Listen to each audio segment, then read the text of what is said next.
Did you know that we read each other's minds all the time?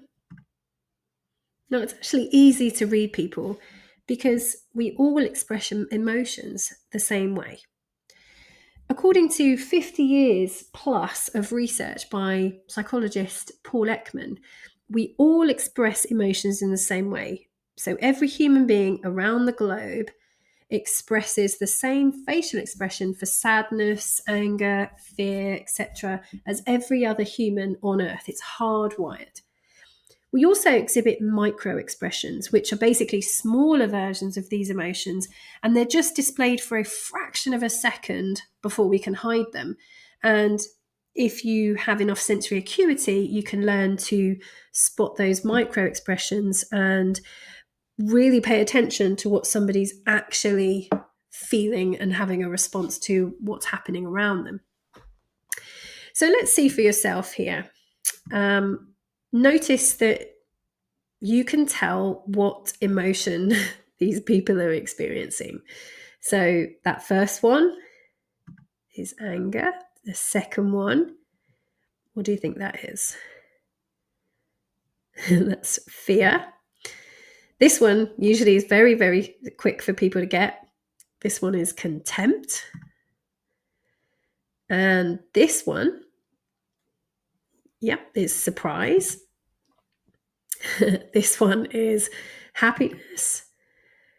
And this one, yes, is sadness.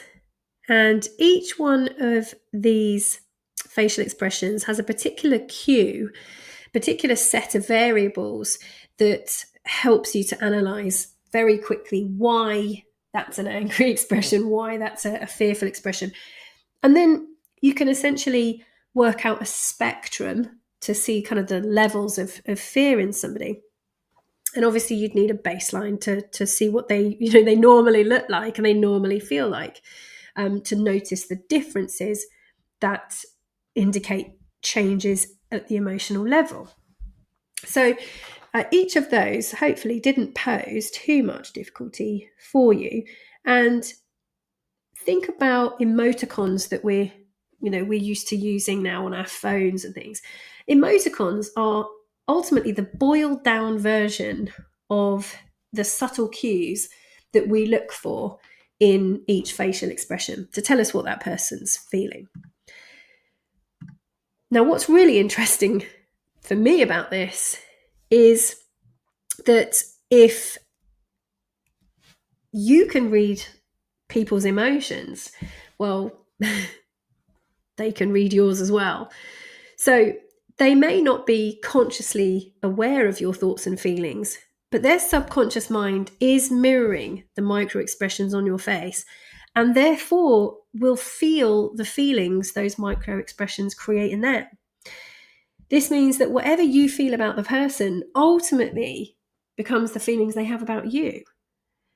So if you're wondering why that person you dislike has become so hostile towards you, you don't really need to look too far for the reason. And fortunately, the solution.